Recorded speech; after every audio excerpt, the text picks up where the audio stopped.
Welcome back. Welcome back, everyone, to English Edge, the podcast that, it sharpens your business English for workplace success.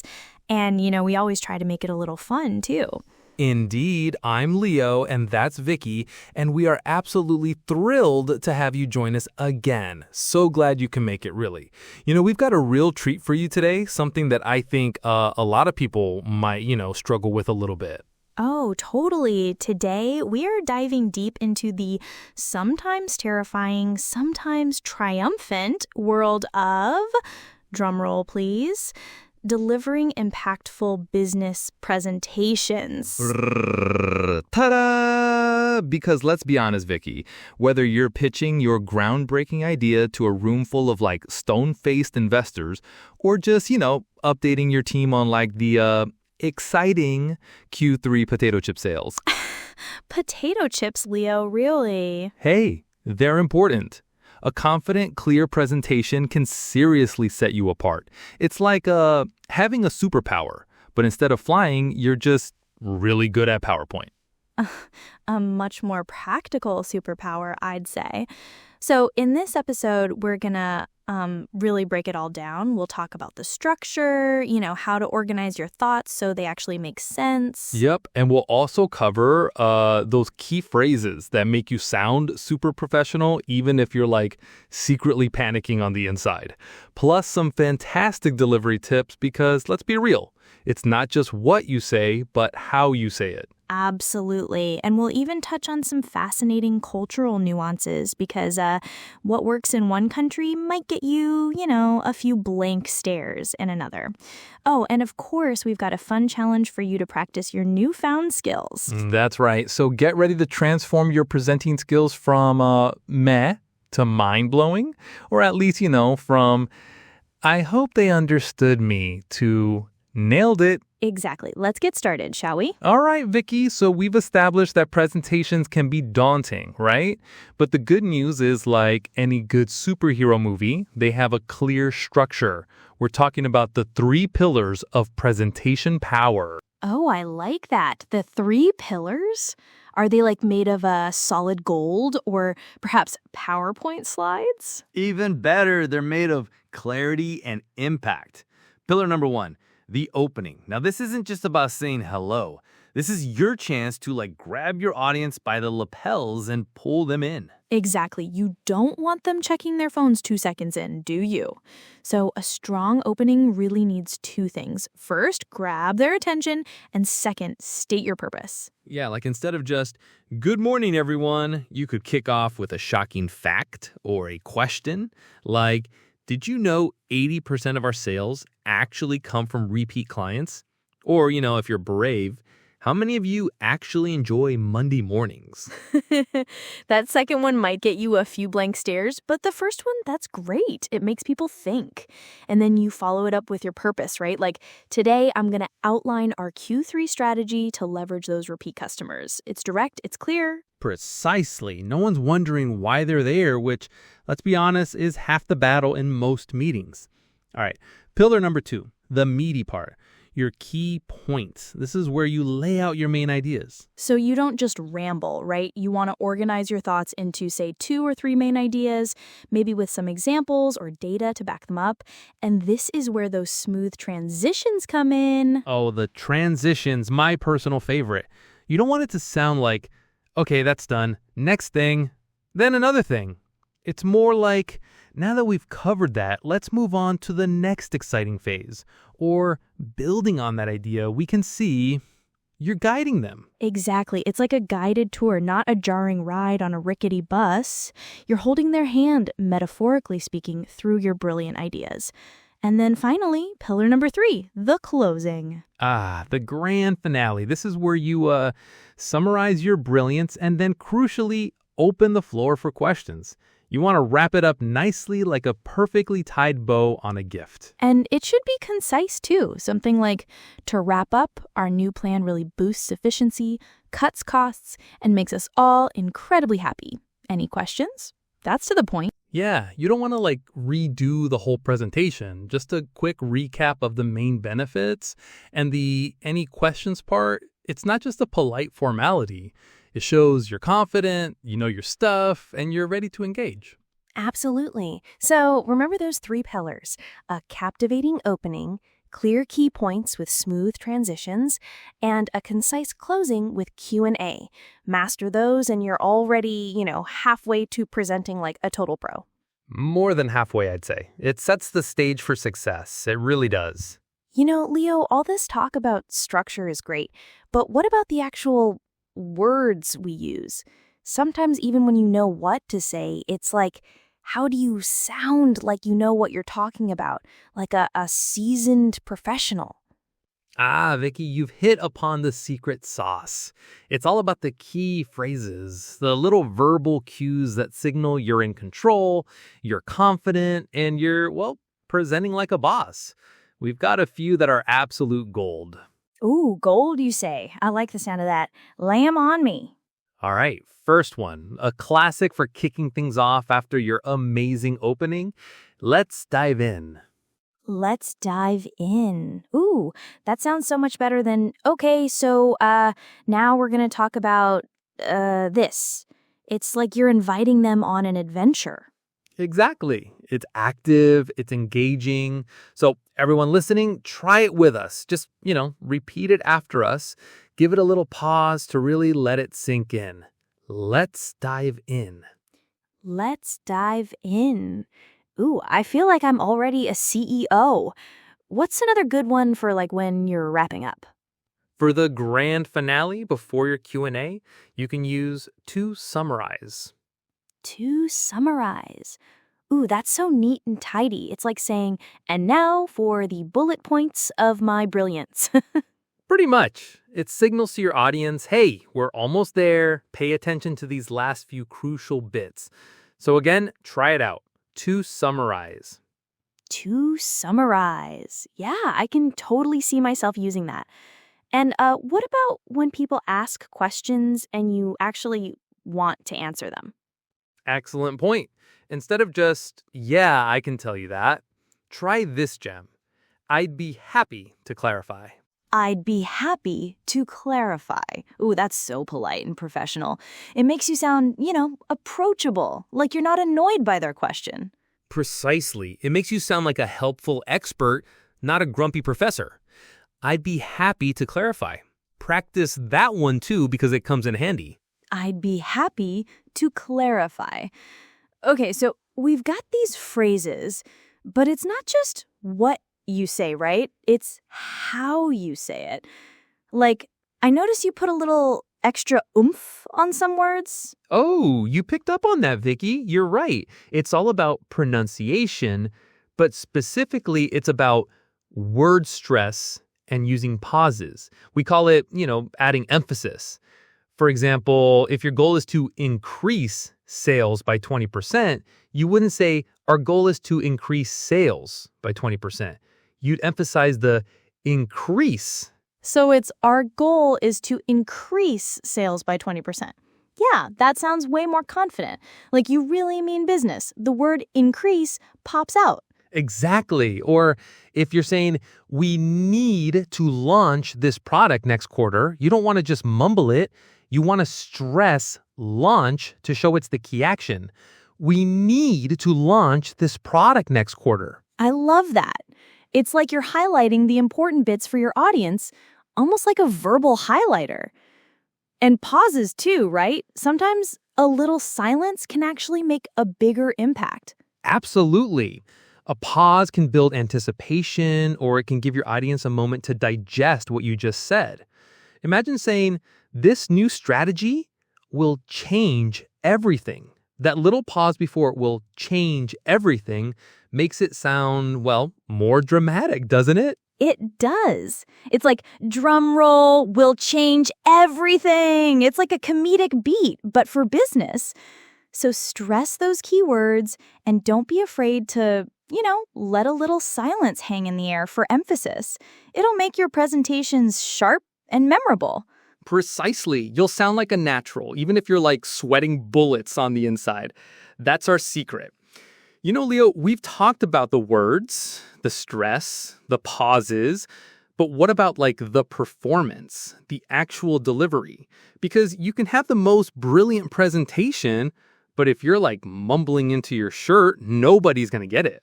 Absolutely, Vicky. It's the difference between a great script and a captivating show. And in business, you gotta, put on a show. First things first, clarity. You gotta speak clearly. No mumbling, no rushing. Right, enunciate. It's like open your mouth when you talk. My grandma always used to say that. Speak up, dear. I can't hear you over the sound of your own chewing. Exactly. And then there's eye contact. Or if you're virtual, looking at the camera. It's so tempting to look at your notes or like that weird stain on the ceiling. But seriously, connecting with your audience, even through a lens, is key. Oh, totally. Nothing worse than someone just staring off into space while they're talking. You're like, are you talking to me or to the ghost in the corner? Exactly. And then gestures, use your hands, but like not too much. You don't want to look like you're conducting an invisible orchestra, but purposeful gestures can really emphasize your points. So like a little jazz hands for impact, but not a full-on Broadway musical. Got it. And what about, now that everyone's so used to Zoom and Teams and all that, virtual presentations have their own quirks, right? Oh, absolutely. The virtual world is a whole different beast. First off, always test your tech. Nothing kills momentum like, can you hear me now? No? How about now? Oh my gosh, the classic. And the lighting, Leo, the lighting. So many people look like they're presenting from a dungeon. Get some good light on your face. Yes, don't be a silhouette. And for engagement, especially when you're sharing your screen, always, always, always ask, can you see my screen? It seems small, but it prevents that awkward silence where nobody knows if they're supposed to be seeing something or not. That's so true. It's like a little handshake through the internet. Hey, are we on the same page? Literally? But, beyond all that, I've heard that how you present can also change depending on where you are culturally. Yes, the fascinating world of cultural nuances. In the US, for example, presentations are often very direct, very enthusiastic. Think like a big, bold declaration. We're going to revolutionize the industry. Yeah, like a sales pitch, even if it's just to your team. We're here to win. Let's crush those KPIs. Exactly. But then if you're presenting, say in Japan, modesty and structure are highly valued. It's less about, look at me, I'm amazing, and more about presenting facts, details, and letting the information speak for itself, often with a more humble tone. Wow, that's a huge difference. So you can't just go in there with your American pitch perfect swagger if you're in a more reserved culture. Precisely. Understanding these nuances can really make or break your presentation. It's about adapting your style to your audience, not just in terms of language, but in terms of, overall approach. It's why we always recommend recording yourself, by the way. It helps you see if your delivery aligns with your intentions and if you're making weird faces. Or if your hands are doing a full ballet behind your head. Good point. So clear speaking, eye contact, smart gestures, testing your tech, good lighting, asking, can you see my screen, and knowing your audience's cultural expectations. That's a lot to remember, but so, so vital. All right, Leo. So we've talked about all these tips and tricks. Now, how about we actually show them? Like a little role play, for demonstration purposes and for my acting career. Ooh, a role play. I love it. Am I the tough CEO or the easily impressed intern? What's the scenario, Vicky? Lay it on me. Okay, so you're a colleague, just like a regular team member, and I am the presenter introducing our brand new, groundbreaking, super exciting product. Are you ready? Ready as I'll ever be. Hit me with it. All right, team, or rather, Leo, good morning. So I know we've all been like drowning in spreadsheets, right? Or just like clicking around endlessly. Yeah, feels like I spend half my day just looking for that one file. Tell me about it. Exactly. Well, imagine, if you will, a world where you could just snap your fingers and poof, 10 hours of your work week just vanishes. Gone. Like actual hours back. Gosh, 10 hours? Wait, what? Is this a dream? Am I still asleep? Because that sounds, frankly, impossible. Not impossible, my friend. Not anymore. Because today I'm so thrilled to introduce our brand new revolutionary super duper software, Time Warp 3000. It's designed to do just that. Seriously. So let's just, dive right in and see how it works. Wow. Time Warp 3000. I mean, the name alone is intriguing. Sounds like I'm about to get my life back. I am genuinely excited to hear more about this. Like, seriously, tell me everything. My inbox is already thanking you. All right, Leo, that was quite the dramatic gasp you had there for Time Warp 3000. I think we might have just, revolutionized your whole day. My whole life, Vicky. My whole life. I mean, who knew a software could be so aspirational? But seriously, that was a pretty good opening. Very engaging. You had me at poof, 10 hours vanish. Right? See, it works.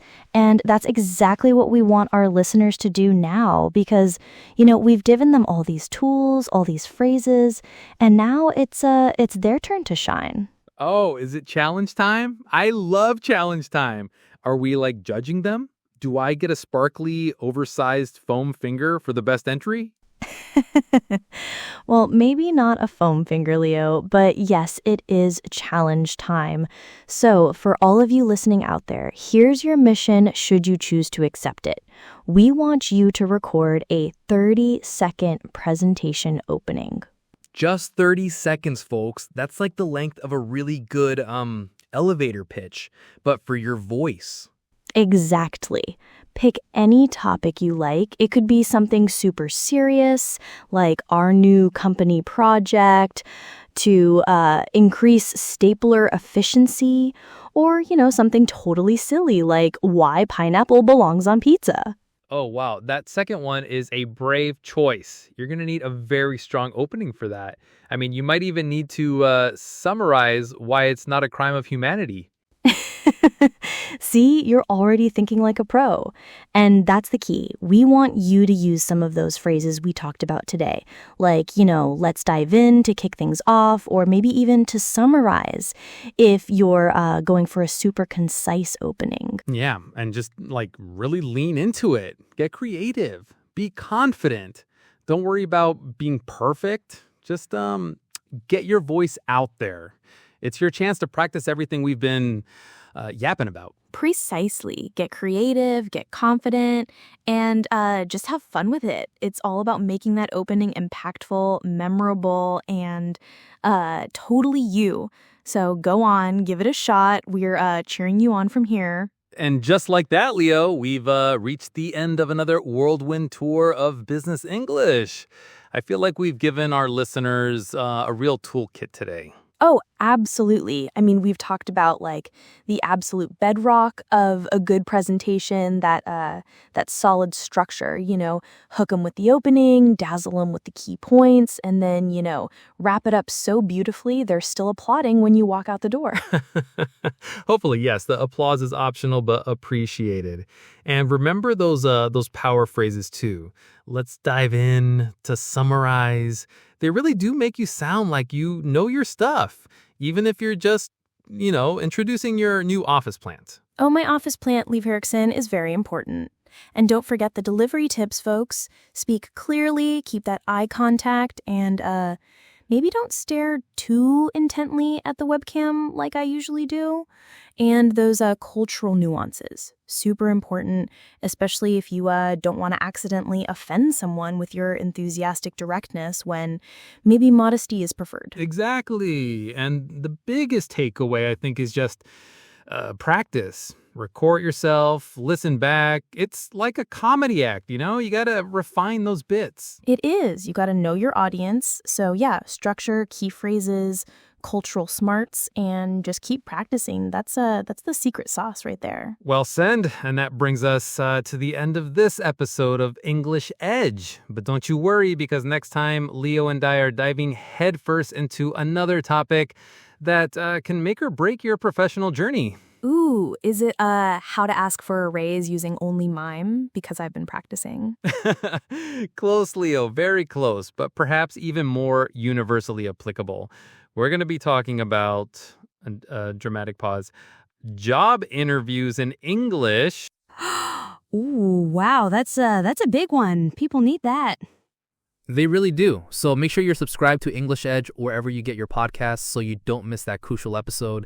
And if you found this helpful, please share us with a friend or a colleague. Tell everyone. Tell your boss. Tell your weird uncle who always asks what you do for a living. Exactly. Until next time, keep practicing, keep learning, and keep speaking English with confidence. Bye, everyone.